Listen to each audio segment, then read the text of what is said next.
Hello बच्चों, चलिए इस प्रश्न को पढ़ते हैं और समझते हैं कि प्रश्न में हमें क्या बोला गया है। ठीक है, तो हमारा यहाँ पे प्रश्न है, यदि 1 प्लस एक्स के घात m गुणा 1 माइनस एक्स के घात n के प्रसार में x तथा x का वर्ग का गुणांक 3 तथा -6 हो तो m का मान क्या होगा। इन 4 विकल्प में ये हमसे पूछा गया है।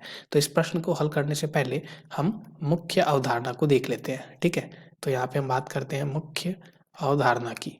तो हमें पता होना चाहिए सबसे पहले कि 1 प्लस एक्स का यहाँ पे जो प्रसार 1 प्लस एक्स की घात n का होता है वो क्या होता है। तो 1 plus n x plus n गुना n माइनस 1/2 का क्रम गुणित गुना x की घात 2।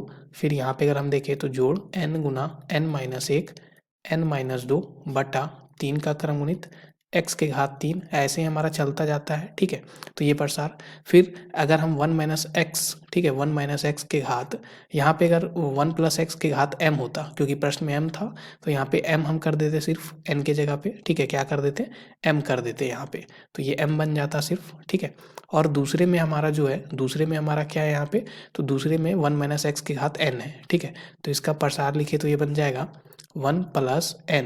ठीक है, और यहाँ पे x के जगह माइनस एक्स सिर्फ लिखा हुआ है। यहाँ पे क्या हो जाता है n गुना n माइनस 1/2 का क्रम गुणित और ये माइनस एक्स का वर्ग। फिर यहाँ पे क्या बन जाता है n गुना n माइनस 1 n माइनस 2/3 का क्रम गुणित और ये माइनस एक्स की घात 3।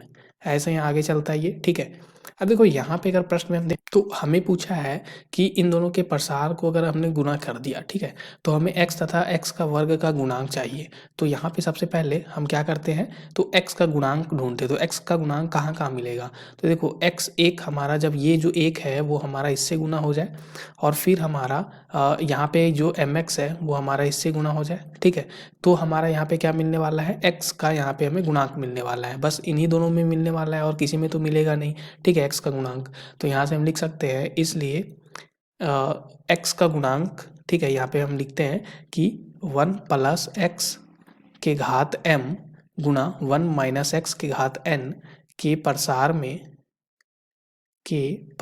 में x का गुणांक। ठीक है, x का गुणांक हम कैसे लिखेंगे, तो x का गुणांक क्या हो जाएगा, तो यहाँ से हम देख सकते हैं 1 गुना, यहाँ पे क्या हो जाता, माइनस एन एक्स हो जाता, तो सिर्फ माइनस एन एक्स बचता। फिर यहाँ पे जोड़ में क्या आ जाता, एम एक्स आ जाता। ठीक है, तो इसको हम यहाँ पे अगर x को बाहर लिख लें तो ये हो जाता है m माइनस एन। ठीक है, तो यहाँ पे हम बोल सकते हैं कि x का जो गुणांक है वो हमारा क्या आ जाएगा, तो इसमें x का जो गुणांक आ रहा वो m माइनस एन आ रहा। तो यहाँ से हम लिख सकते हैं कि इसमें जो हमारा गुणांक है x का गुणांक, ठीक है, x का गुणांक वो हमारा क्या है, m माइनस एन है। और यही हमारे प्रश्न में क्या दिया गया है, तो x का गुणांक हमें 3 के बराबर दिया गया है। तो यहाँ से हम लिख सकते हैं कि ये हमारा किसके बराबर आ गया, 3 के। इसको समीकरण 1 मान लेते हैं।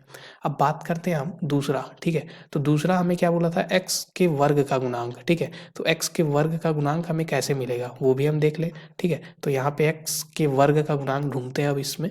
तो यहाँ पे अगर हम देखें तो देखो ये जो 1 है, ठीक है, वो अगर हमारा इसके साथ गुना हो जाए तो यहाँ पे हमें x का वर्ग का गुणांक मिलेगा। दूसरा ये जो mx है वो हमारा अगर इससे गुना हो जाए तो भी x के वर्ग का गुणांक मिलेगा। और ये जो x का वर्ग है वो हमारा इसके 1 के साथ गुना हो जाए तो भी हमें x के वर्ग का गुणांक मिलेगा। तो यही 3 हमारी शर्त होंगी x के गुणांक को पता करने के लिए। तो अब इन तीनों को गुना करके हम लिख ले, वही हमारा x के वर्ग का गुणांक हो जाएगा। तो हम यहाँ पे लिखते हैं x के वर्ग का गुणांक। ठीक है, वो हमारा क्या क्या हो जाएगा, तो यहाँ से हम देख सकते हैं पहला एक जो है वो इसके साथ गुना होगा तो वहाँ पे क्या हो जाएगा, ये माइनस एक्स का वर्ग है। ठीक है, तो वो तो एक्स का वर्ग ही बचेगा। तो यहाँ पे सिर्फ आ गया n गुना n माइनस 1/2। ठीक है, दूसरा में हमें क्या था, एम एक्स को इसके साथ गुना कर रहे थे तो ये माइनस आ रहा था बाहर हमारा, तो यहाँ पे क्या हो जाता, एम एन और ये माइनस बाहर आ जाता, तो यहाँ पे माइनस एम एन बन जाता। ठीक है, तीसरा ये जो है वो 1 से गुना होता तो यहाँ पे m गुना m माइनस 1/2 का क्रम गुणित। ठीक है, तो यहाँ पे हम लिखते हैं m गुना m माइनस 1/2। ठीक है, ये हमारा x के वर्ग का गुणांक हो गया और यही हमारा किसके बराबर दिया गया, -6 के बराबर। ठीक है, तो ये हमारा है -6 के बराबर। अभी हम इसको आगे हल कर ले थोड़ा सा, तो ये हमारा क्या हो जाएगा, तो यहाँ से हम देख सकते हैं ये बन गया n का वर्ग माइनस n/2।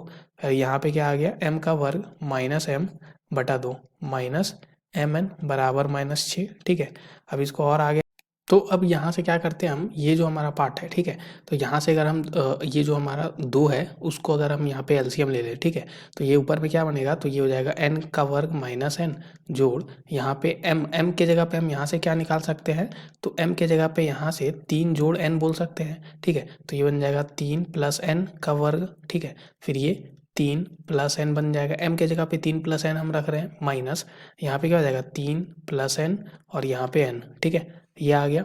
और ये हमारा किसके बराबर है, तो यहाँ से हम देख सकते हैं ये हमारा -6 के बराबर है, ठीक है, तो यहाँ पे हम लिख देते हैं -6 के बराबर है ये, ठीक है, इसको हम अच्छे से लिख लें यहाँ पे थोड़ा सा, ठीक है, तो ये हमारा किसके बराबर हो जाएगा, -6 के बराबर, तो यहाँ पे हम लिख दें इसको, सो ये हमारा -6 के बराबर है। अब देखो यहाँ पे अगर हम हल करें, माफ़ कीजिएगा 2 एलसीएम लिया था तो ये 2 हमारा यहाँ भी आ जाता, ठीक है, तो ये 2 हमारा यहाँ पे भी आ जाता क्योंकि 2 mn बन जाता। अब इसको आगे हल कर लेते हैं हम, तो ये आ जाएगा हमारा यहाँ से n का वर्ग माइनस n, ठीक है, और ये हमारा क्या बन जाएगा 3 प्लस n का वर्ग, इसको हम तोड़ ले तो ये क्या बन जाएगा हमारा, तो हमें पता है कि a माइनस बी का जो वर्ग होता है वो किसके बराबर होता है, तो a का वर्ग जोड़ b का वर्ग माइनस 2ab के बराबर। तो यहाँ से हमारा क्या है, तो ये हमारा प्लस में है तो सिर्फ प्लस आ जाएगा, ठीक है, यहाँ पे अगर प्लस होता तो यहाँ पे प्लस आ जाता, तो ये हमारा है 3 प्लस n का वर्ग, तो ये बन जाएगा हमारा यहाँ पे, ठीक है, 3 का वर्ग यानी कि यहाँ पे 3 का वर्ग जोड़ n का वर्ग जोड़ 6n, ठीक है, ऐसा कुछ बन गया। अब देखो यहाँ पे -3 प्लस n है तो ये बन जाएगा -3 और -n, ठीक है, फिर हमारा क्या है यहाँ पे -2 और इसके साथ ये गुना है तो यहाँ पे क्या आ जाएगा, तो -6n, ठीक है, ऐसा कुछ बन गया क्योंकि ये 3n बन गया और ये n का वर्ग, तो यहाँ पे -2n का वर्ग बन जाएगा, ठीक है, यहाँ पे क्या बन जाएगा -2n का वर्ग बराबर, यहाँ पे अगर हम देखें तो ये 2 जो है वो हमारा -6 से गुना होगा तो क्या हो जाएगा -12, ठीक है, तो ये -12 बन, इसको आगे हल कर ले हम तो यहाँ से हमारा क्या आ जाएगा, तो यहाँ से हम देख सकते हैं ये n का वर्ग और n का वर्ग 2n का वर्ग और ये -2n का वर्ग कैंसिल हो गया, ठीक है, ये माइनस में 6n प्लस में 6n कैंसिल हो गया, ठीक है, तो यहाँ पे हमारा क्या बच गया ये, तो ये 9, ठीक है, यहाँ से देख सकते हैं माइनस n और -n यानी कि -2n और यहाँ पे 9 और -3 यानी कि +6 बराबर -12, तो यहाँ से अगर इसको देखें तो -2n बराबर -18, तो यहाँ से n का मान क्या आ जाएगा 9, ठीक है, तो n का मान यहाँ से 9 आ गया। तो अब अगर n हमारा 9 है तो यहाँ पे अगर हम रख दें, ठीक है, तो n का मान अगर हम यहाँ पे 9 रखें तो 3 + 9 यानी कि क्या आ जाएगा 12, तो यहाँ से m का वैल्यू क्या आ गया, m का मान 12। तो हमसे प्रश्न में यही पूछा गया था कि m का मान क्या होगा, तो दिए गए विकल्पों में तीसरा विकल्प जो है बिल्कुल सही विकल्प है। आशा करते हैं आपको इस प्रश्न का हल समझ में आ गया होगा। धन्यवाद बच्चों।